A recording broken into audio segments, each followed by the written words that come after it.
Okay, so here we are live once again with another Mcfarlane DC Multiverse unboxing, and this is the DC Direct Page Punchers figure. Does it say Page Punchers on here anymore? I don't know. Maybe they took it off because it was confusing, but this is still considered a Page Punchers figure, and it's Wonder Woman. It is our first appearance Wonder Woman, Golden Age Wonder Woman. She's in one of these annoying plastic boxes, so I had to get the kitchen shears to go ahead and open her up. You can see she comes with a comic book, and I don't know what's on the inside of it, but it's got the cover of Wonder Woman #1. But it can't be the full contents of that issue because that was back when comic books were much thicker, had a lot more pages, and this is just going to be like the size of a modern comic book or maybe even smaller. So I suspect it would be like the main story from that issue, which I don't remember if it is or not, but might actually be the repeat of her origin from the Sensation Comics first appearance. Actually, she first appeared in All Star Comics, but then Sensation Comics was the comic that she was normally printed in. It's a long story. So yeah, All Star Comics had the first appearance of Wonder Woman in it, and then she switched over to Sensation, and All Star wound up becoming like the Justice Society's comic. But there's a nicer look at the cover. Since we got that out, it's got that old school DC logo on the front. Let's go and see if we can get it open.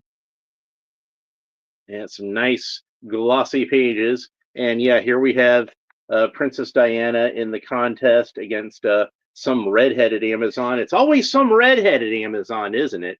If it's not Magda or Artemis or whoever. And then we have over here this text page which says introducing Miss Alice Marble as associate editor of Wonder Woman, and got a picture of her in a swimming cap. Uh, Here is Alice Marble looking over an advanced copy of Wonder Woman Quarterly #1. Yes, it was a quarterly comic. You see, it's that summer issue there, and it has a 1970s DC logo on it in case you weren't sure it was a reprint.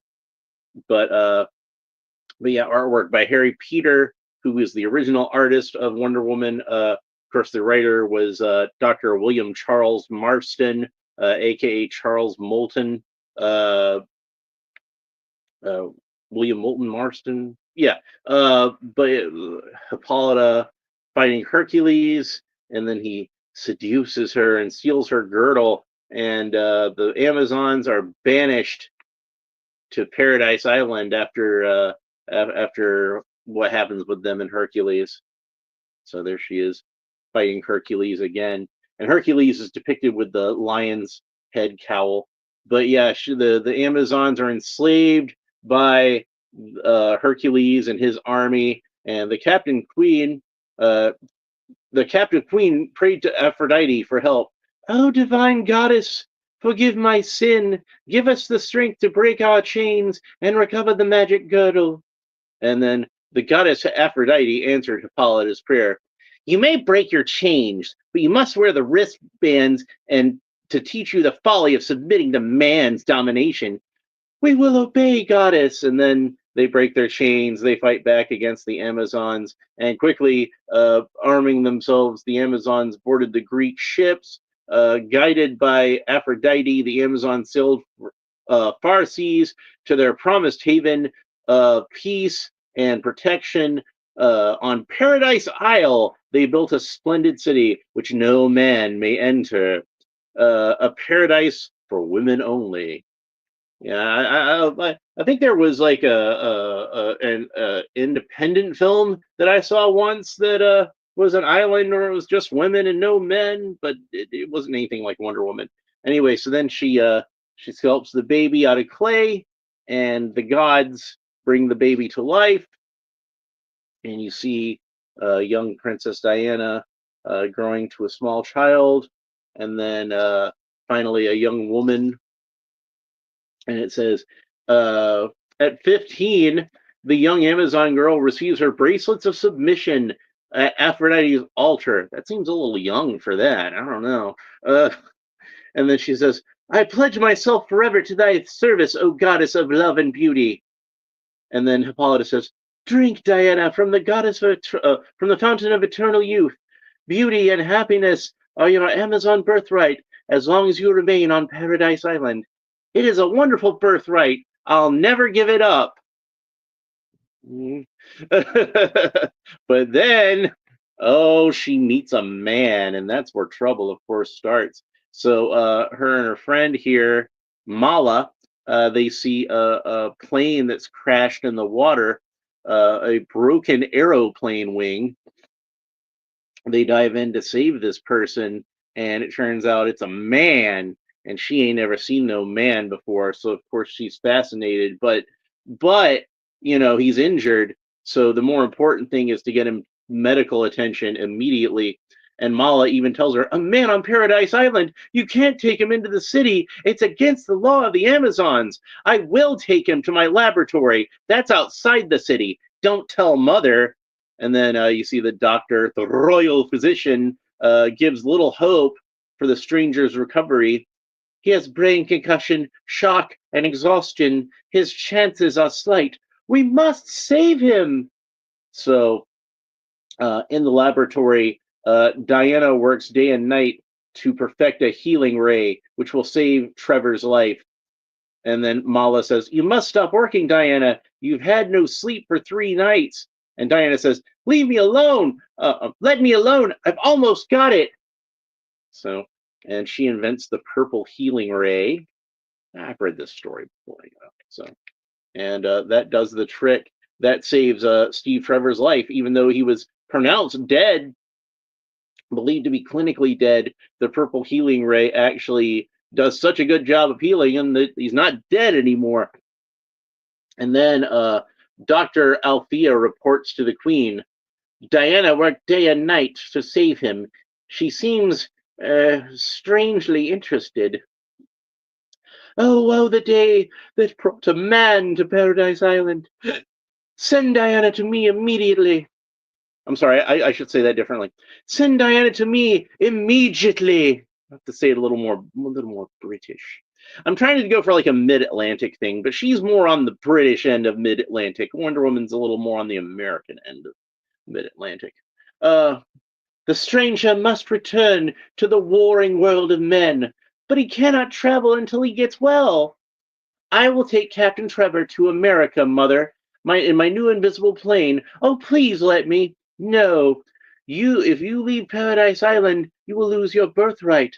Diana has fallen in love with this man. Aphrodite, help me. And then you see Mars over here being like, pull my finger. And it says, meanwhile, unseen to human eyes, Mars, the god of war, taunts Aphrodite. They called him Mars in the Golden Age comics. In modern age comics, they usually call him by his Greek name, of course, which is Ares. Ho ho, the whole world's at war. I rule the earth. And then Aphrodite says, your rule will end when America wins, and America will win. I'll send an Amazon to help her. And then Aphrodite says, a young Amazon must take the captain back to America. She must remain there to fight the war. Select your strongest maiden. She will need all her strength. I obey, O goddess. And the next morning, the mental radio television of the Amazons, Diana hears the Queen's decree.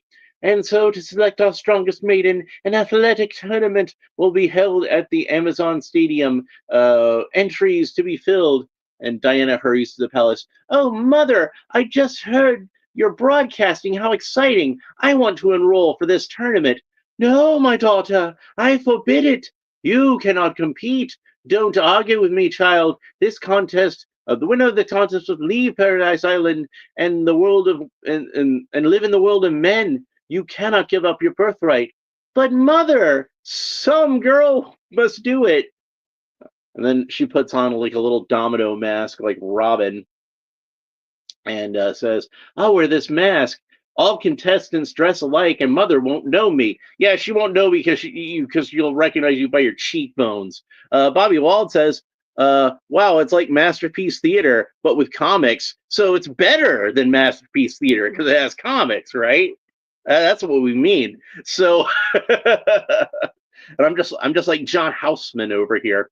You know, John Houseman was actually one of Christopher Reeve's teachers when he studied at Juilliard, and apparently the advice that he gave to Christopher Reeve was, "My boy, you must always consider yourself to be a serious actor, unless they offer you a crap load of money."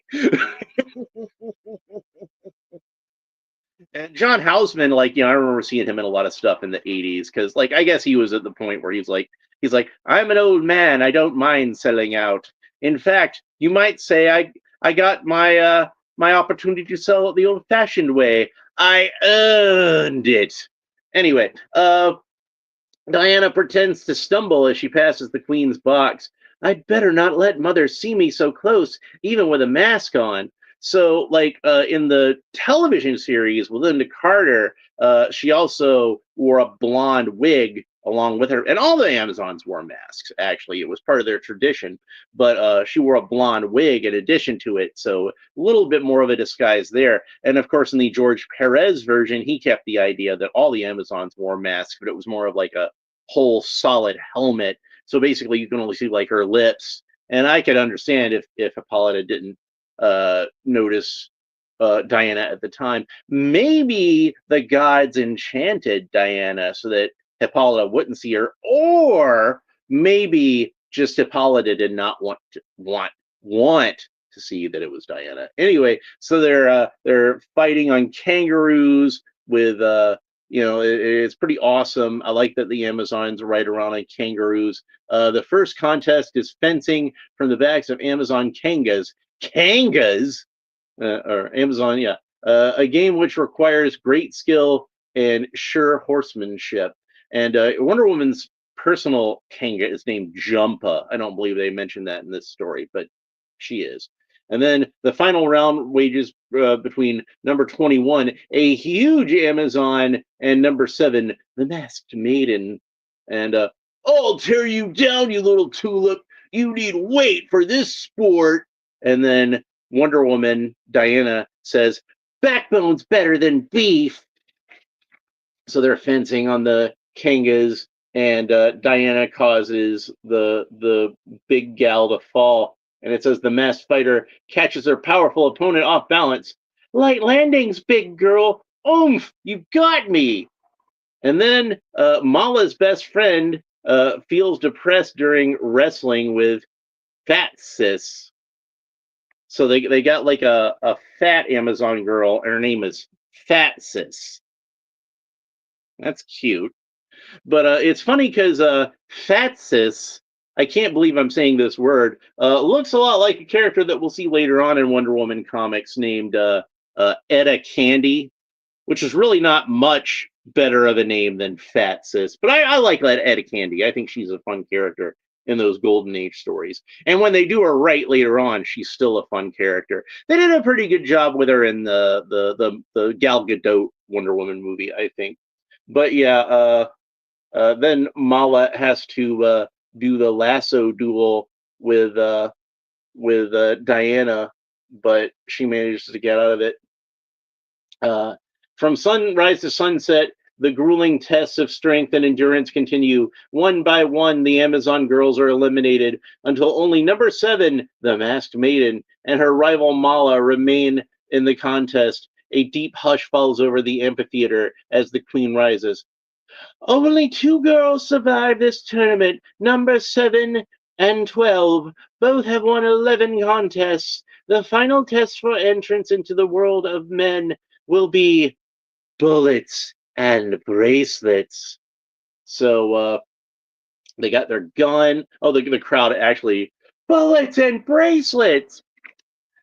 Each of you will shoot 5 times, and your opponent must catch the bullets on her bracelets, or else expect to be wounded. Now take your places. Number 12 will shoot first.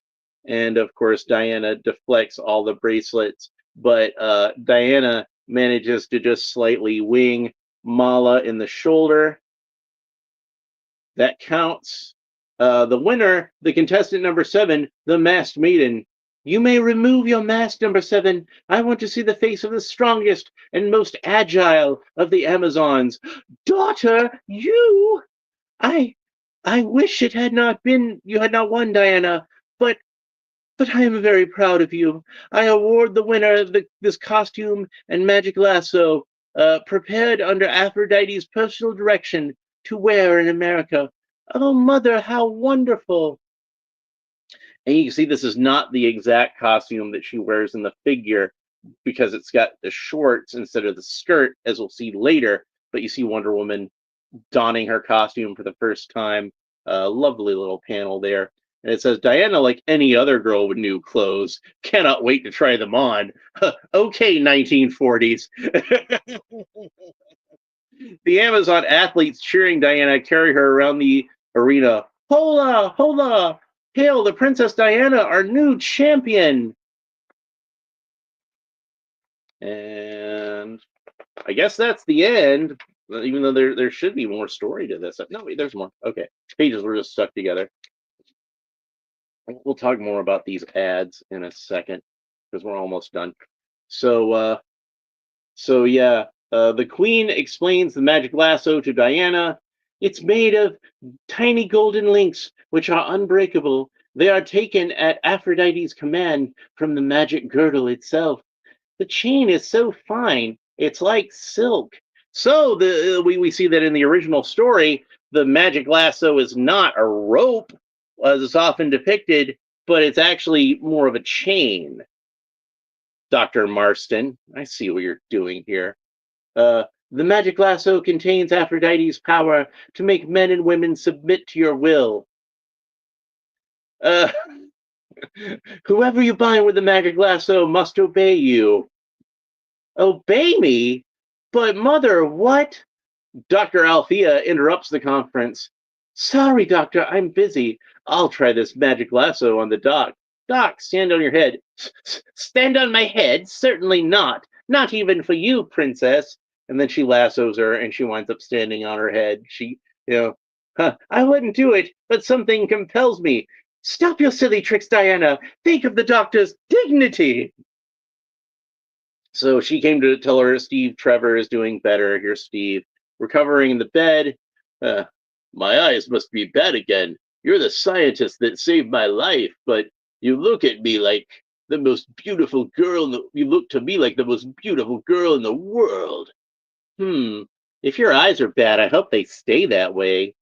Tell me your story. My job in America is catching spies. I followed an important enemy agent to an island. See, there on the map, machine guns opened up on me and I crashed.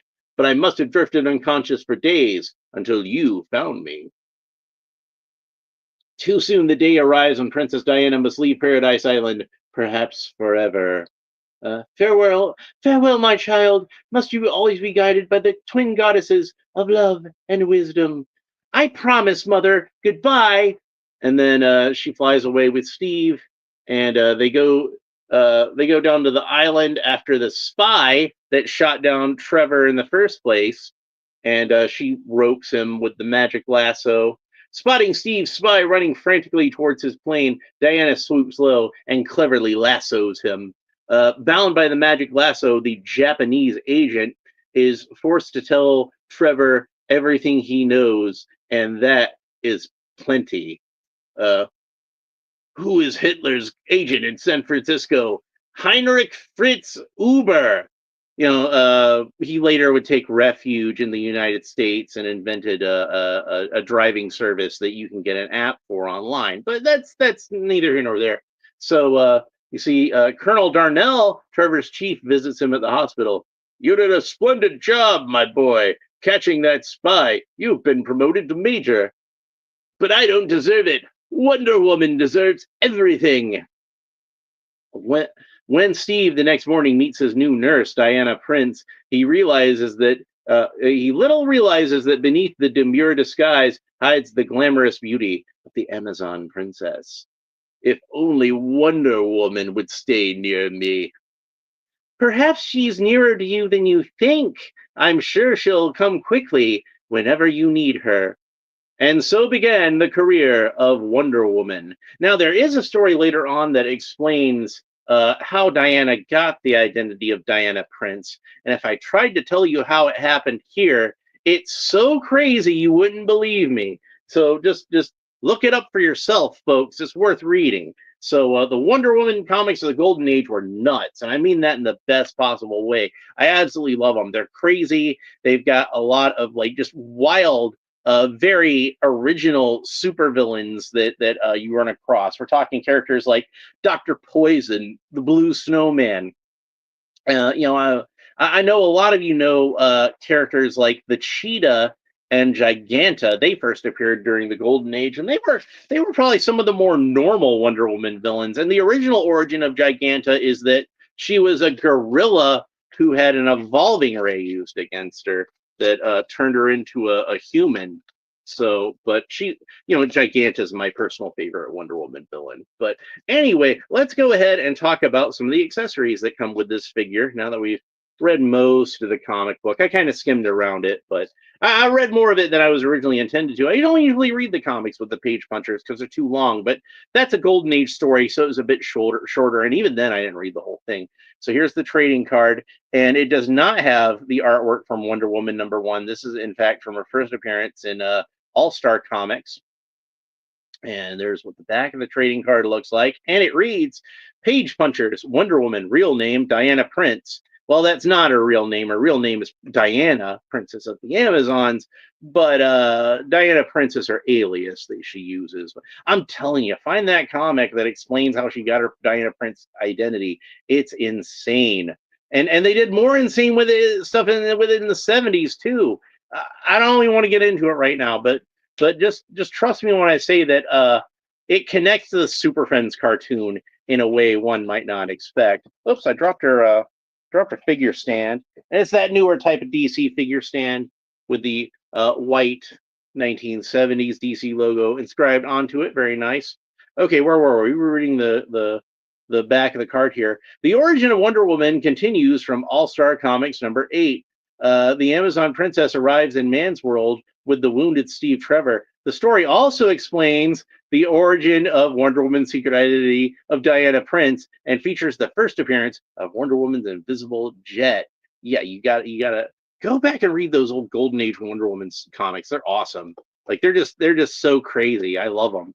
So Dr. Marston was not, as the doctor title might imply, was not a guy who was somebody who necessarily aspired to a career writing comic books. He was an actual psychiatric doctor, and he had a lot of crazy theories.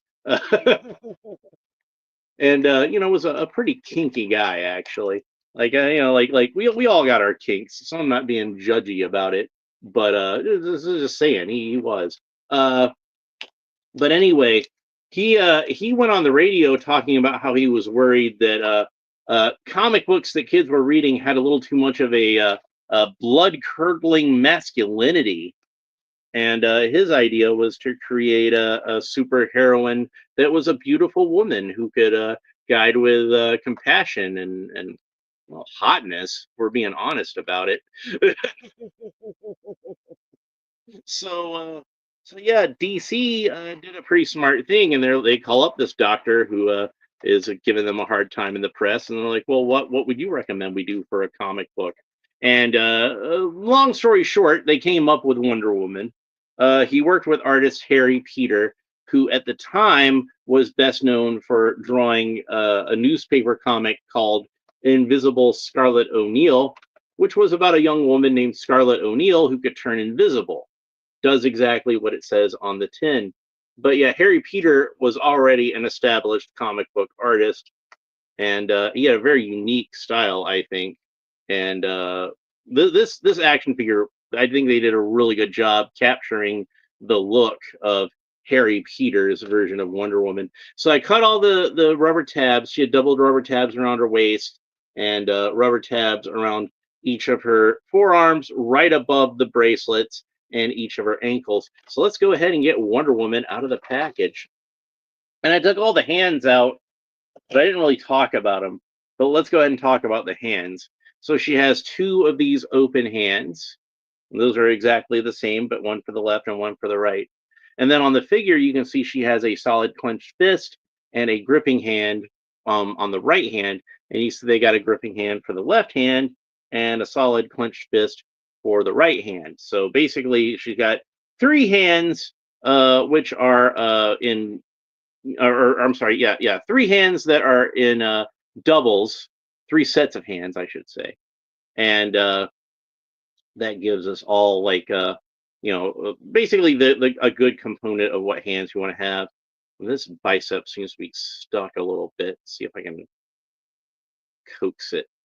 I don't want to break it, so I'm being careful with it. But well, she's just not going to be able to rotate her bicep right now. The other one rotates, I think. So, but we'll fix that later. So this reuses a lot of parts from the previous Platinum Edition Wonder Woman figure, which I really like. It's got the same legs and the same arms for the most part, but the forearms I think are new. They've got little. These bracelets are a separate piece that are put over it, and a new head sculpt, which again looks very much like how Harry Peter drew Wonder Woman in the comics. She's got very dark red lipstick, which even that I think is a throwback to how Harry Peter tended to just draw her lips as being solid black. So it's a very dark burgundy. This is a new torso. It's not the same torso that the Platinum Wonder Woman had, or not Platinum, Collector's Edition. Sorry. And this is just kind of like a flat, smooth bodice with the Wonder Woman logo just kind of printed onto it. It's that Harry Peter style Wonder Woman logo where it's drawn with a black outline in yellow. I kind of hope that we'll see a Silver Age Wonder Woman at some point. They could reuse this torso again for a Silver Age Wonder Woman if they decided to make one. So and then she's got a skirt. It's like a rubbery type of material. I was kind of hoping that they might give her a fabric skirt that might be removable, but it's not. It's sculpted on there, and it does not appear to be removable at all. I think you probably could remove it if you took the whole figure apart, but I don't know what her rear end looks like underneath here. It looks like her the skirt is a solid piece with the shorts, so you'd have to remove like the entire trunks. So you'd have to have some other trunks to replace them with if you wanted her to have shorts. Since it's all one solid piece, she's stuck with a skirt forever. So this is definitely a first appearance Wonder Woman figure. Make no mistake. The colors are nice. She's got very pale skin, a very dark blue on the skirt. Looks a lot like the American flag, so that's appropriate. And then she's got the same boots as the previous Wonder Woman figure, that collector edition one, but the feet are new because they had to give her the high heels that Golden Age Wonder Woman had. And they actually did a really good job, I think, of copying the way that the high heels look in the comic book. Where did I put that comic book? Here we go. See if we can see. You can't really see her feet on the cover too well. It's a very Quentin Tarantino-like thing to say. And there isn't really a good panel to see what her boots look like on the inside, but I can at least show you that you can see that she does indeed have high heels. Oh, let's go. I said we were going to talk a little bit about the ads on the inside. They do have the text piece here that was on the back cover, the original Wonder Woman #1, and a little thing about the Absolute Wonder Woman comic. And then we've got some statues here, including the very nice Wonder Woman statue they did, and one of my favorite action figures that Mcfarlane has done, the 1966 Batman figure. It's weird they'd advertise this one because it came out a long time ago, and they're not currently making it. So you'd think they'd have a newer figure on there. Bobby Wald says there's a documentary I keep meaning to watch about William Moulton Marston. I just never got around to it. Yeah, same here. And I think they did a biopic about him too. I haven't seen that one yet either, but I need to watch it. He was an interesting cat. So even outside of the fact that he created one of the greatest superhero characters of all time, and was just kind of a noob when it came to writing superhero comics, or I think he wrote like obviously he wrote papers and stuff like that. I think he wrote a little bit of fiction himself, more as a hobby than anything else. But yeah, he just kind of came sideways into comics, like to kind of slumming for him in a way. But I think he enjoyed it. He liked the character. He was obviously pretty passionate about the comic strip. Anyway, let's go ahead and talk about Wonder Woman's articulation. I do again want to say that I really like this head sculpt. It looks a lot like how she was drawn in the comics at the time, and she's got that kind of victory roll sort of hairstyle, which I really like. And she looks a little bit like Hedy Lamarr, who at the time was considered one of the most beautiful women in the world. And I personally think in the running for most beautiful woman of all time. But not only did Hedy Lamarr inspire the appearance of the original version of Wonder Woman, but also the original version of Catwoman. So she was a very popular lady among men back in that time period. So it makes sense that she'd be inspirational in two of the greatest golden age female characters. Anyway, articulation. So Wonder Woman can only look up about that far. She's got that long hair that's kind of holding her back. That's to be expected. Wonder Woman can look down about that far, and she is looking down at you judgingly. She can kind of tilt her head quizzically from side to side, rotate the head all the way around. Even with the long hair, it doesn't seem to interfere too much with the head articulation as far as the rotation, so that's good. You can see she's got a yellow tiara that goes over the hair like it did originally in the comics. She's got that kind of ball joint, butterfly joint type thing going on at the shoulders, like most Mcfarlane figures do. They raise up to the side about that far, and then of course the arms rotate all the way around. I mentioned before this bicep seems to be a little stuck, but you can see with this one she does have a bicep, so it rotates all the way around. She got double jointed elbows. That's about the range of motion you get at the elbows. She's got that cool Mcfarlane wrist articulation. So you can move these wrists around pretty much any which way you want to. We can get her into some really good bullet deflecting positions. Even with this bicep swivel being broken, you can, or not broken, just stuck. You can still get her into some pretty good bullet deflecting positions. So that's good. So and like I mentioned before, she does have a torso that is not the same as the previous collector edition torso, but it's articulated in a similar way. So no rib cage articulation on this gal. She's, well, not gal, not Linda either. It's just the comic book version. You know what I mean. But yeah, she's just got the articulation here at the waist. She can tilt side to side about that far, tilt back about that far, tilt forward about that far, and of course that rotates all the way around. I'm guessing they leave the articulation out on Wonder Woman because they don't want to interfere with the bodice.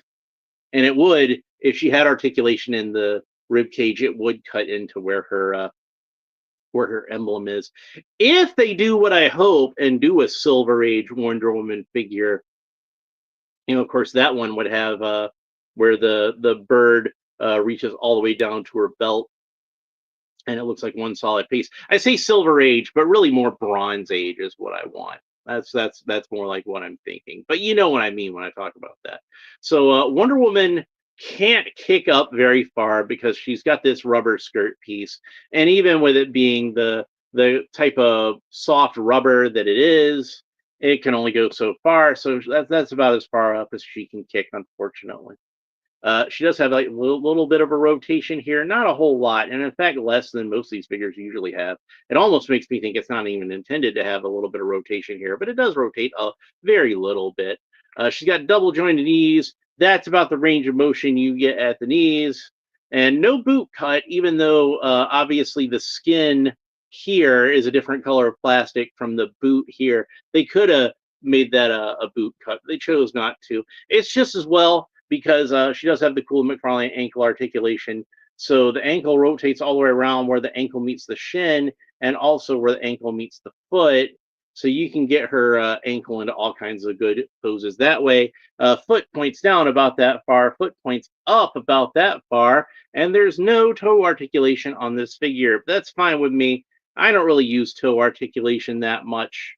I don't miss it when it's gone, honestly. So this is a great figure, and they did a really great job capturing the feel of Wonder Woman as she first appeared in the comics, right down to the skirt, which was not a permanent thing. They dropped that skirt pretty quickly.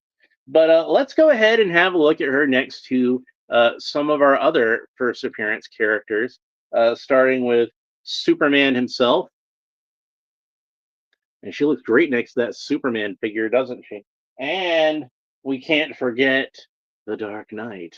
So here is the original version of the DC Trinity, as they would have, if they had have met up with each other as they first appeared in the comics.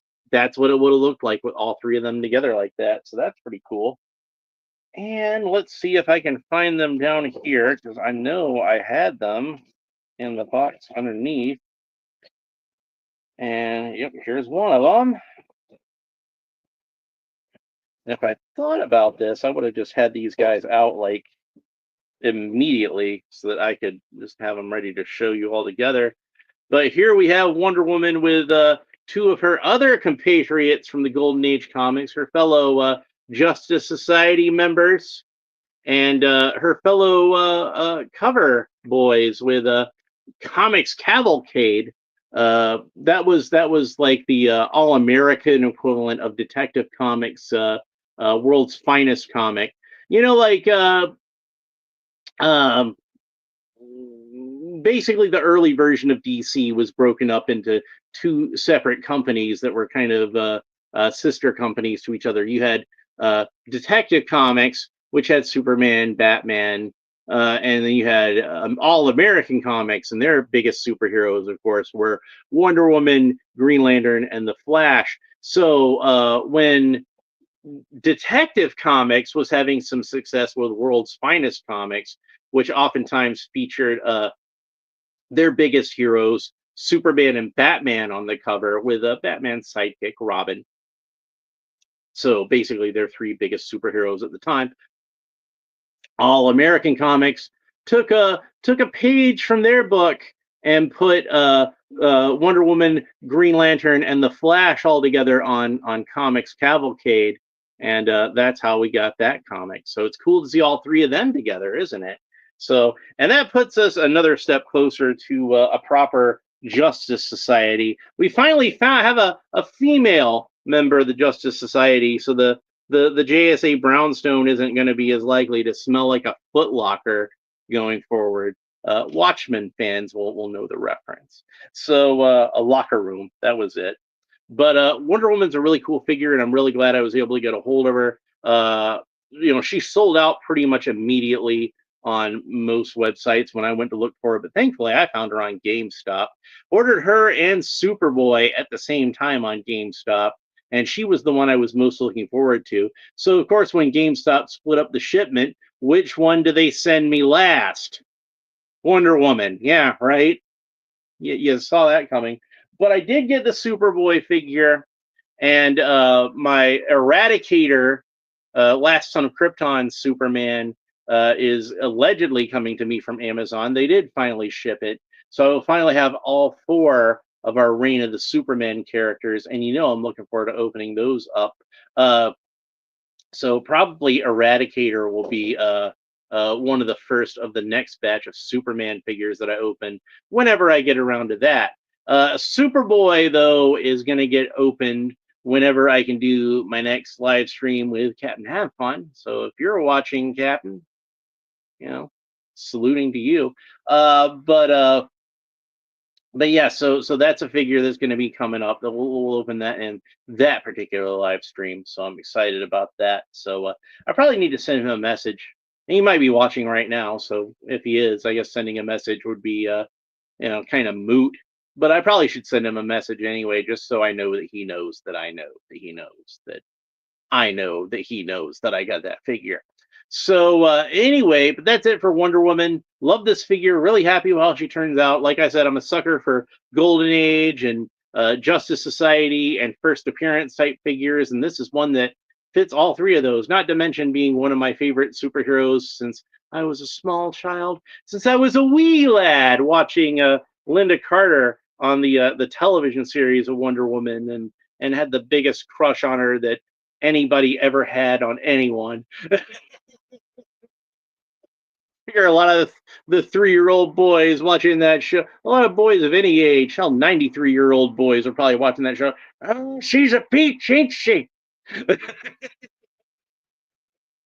And she still looks good today. I ain't even lying. Like, Linda Carter is still banging, and she's like got to be like in her 70s by now, but she's looking good. I'm telling you.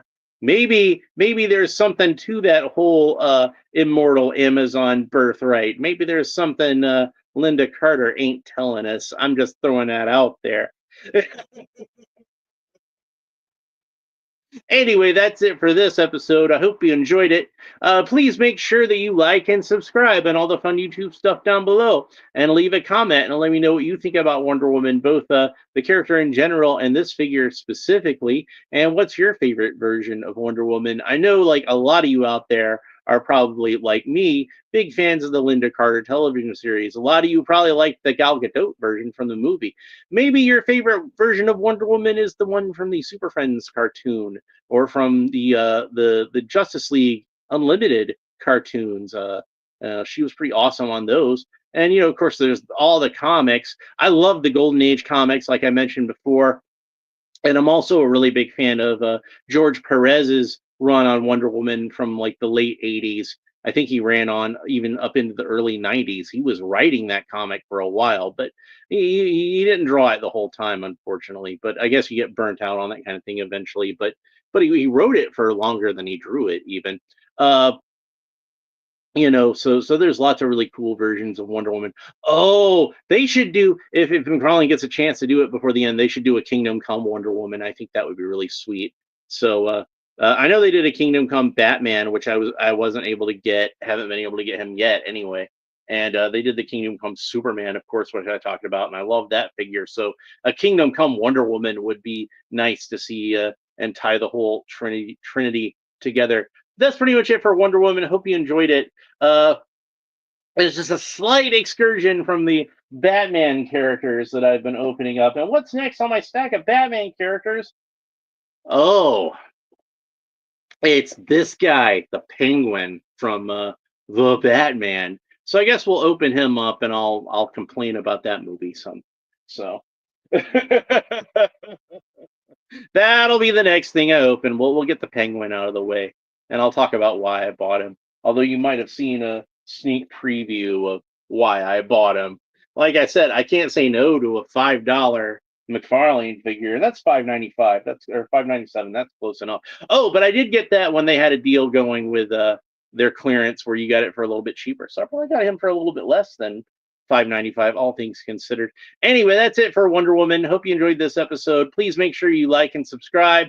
YouTube likes it when I say like and subscribe, so I tend to say like and subscribe a lot. So like and subscribe, and then more people will like and subscribe, and then more people will see my videos after that, and then more people will like and subscribe. So make sure you get that taken care of.